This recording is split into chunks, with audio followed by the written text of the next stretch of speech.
時士氣高昂，即管放肆任性。當你感到無力軟弱，切記不怪宿命。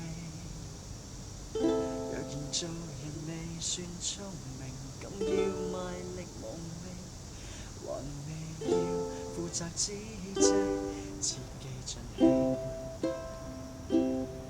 誰亦會隨年變老，方懂得童年多好。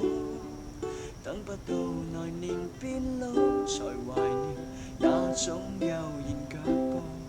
來吧親，毫無控訴，快識穿沿途的污糟。